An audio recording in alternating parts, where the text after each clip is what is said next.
Hi guys, welcome to a new episode of SuperCharged. This is your host Akshay, the founder of SuperCharged, co-founder of Ride Group, alongside with my bro Prithwin. Hi guys. നമ്മൾ ഇന്ന് discuss അല്ലെങ്കിൽ പറയാൻ പോകുന്നത് 1960s razors അല്ലെങ്കിൽ raise ഡ്രൈവേഴ്സിന്റെ ഒരു വികാരമായിരുന്ന ഒരു വണ്ടിയെ കുറിച്ചാണ്. So tighten up your racing harnesses, turn on the supercharger, cause we are going for a ride. Here's everything you need to know about Ferrari 250 GTO.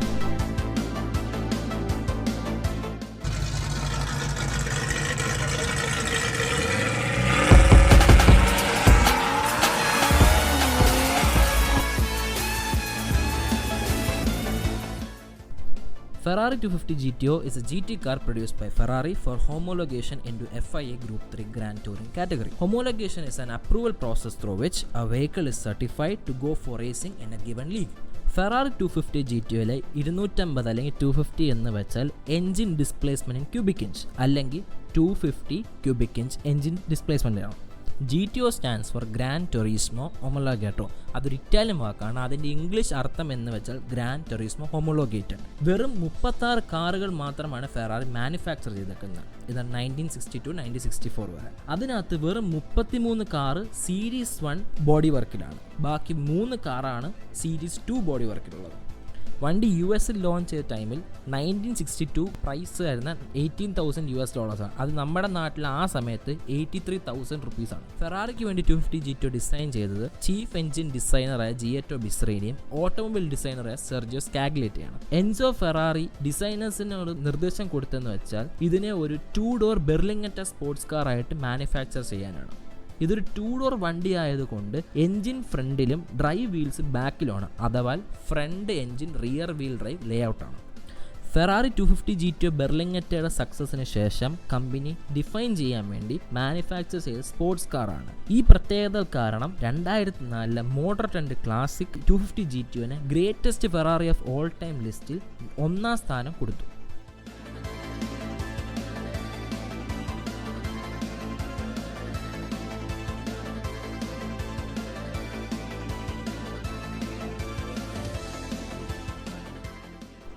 .250 GTO was mainly designed to compete in Group 3 GT racing, where its rivals would include Shelby Cobra, Jaguar E-Type and Aston Martin DB214. The bodies were constructed by Scaglietta with the exception of early prototypes with bodies constructed in-house by Ferrari or by the Pininfarina designer house. Cars were produced in many colors, with the most famous being the bright red Rosa Siena.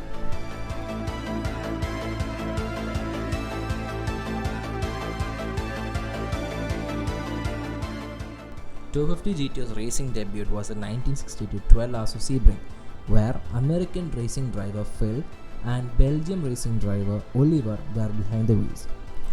Although originally they were annoyed with the fact that they were driving a GT car instead of one of the full race 250 Testarossa competing in the prototype class, the experienced pair was impressed with the fact that they were finishing second overall.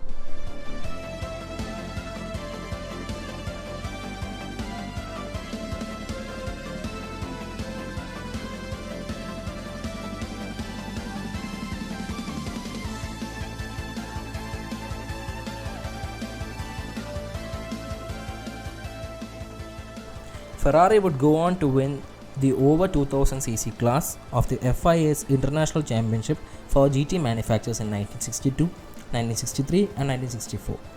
The 250 GTO being raced in each of those years.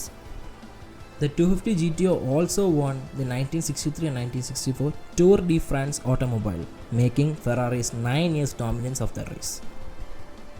During the 1962-1964 racing season, only a few other GT class models were consistently competitive with the 250 GTO. These were the Jaguar E-Type, the Aston Martin DB4 GT Zagato, the DP212, the DP214 and the DP215, and the most famous the AC Cobra. In addition to the official Scuderia Ferrari entries, many 250 GTOs are also raced by independent racing teams and private drivers.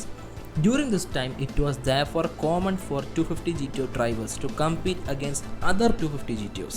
The 250 GTO was one of the last front-engine cars to remain competitive at the top level of sports car racing. Scuderia Ferrari withdrew the 250 GTOs from its racing activity by 1965. leaving only a few independent teams and private owners to campaign in endurance races, rallies, and hill climbs. In 1967, the 250 GTO was almost entirely absent from international racing, with only a few rally and hill climb results during that year. Prior to the development of 250 GTO collector market and associated vintage car racing and show events, some of the surviving 250 GTOs were used in regional races while others were used as road cars. FIA regulations in 1962 required at least 100 examples of a car to be homologated for Group 3 Grand Touring car racing. Ferrari built only 39 250 GTOs. It was a popular myth that when FIA inspectors showed up to confirm that 100 examples had been built, Enzo Ferrari shuffled the same car between different locations, thus giving the impression that the full complement of 100 cars were present. In reality, no deception was required, as the production of 250 GTO was covered by the homologation of the earlier 250 GT Berlinetta SWB model. These homologation papers were issued in 1960, but the extensions were applied for and accepted multiple times between 1961 to 1964, allowing Ferrari to add modifications not covered under the original specification, including changes to the engine, transmission, and suspension. Additionally, since more than 100 bodies had been built according to the earlier 250 GT SWB specifications, FIA regulations allowed a new body to be designed, leading to the development of a new 250 GTO body style. This method of homologation was not unique to Ferrari, as similar methods were used to homologate the Aston Martin DB4, GT Zagato, and the Jaguar E-Type. From the late 70s to the late 80s, classic car values rose rapidly and the 250 GTO became the most valuable Ferrari model.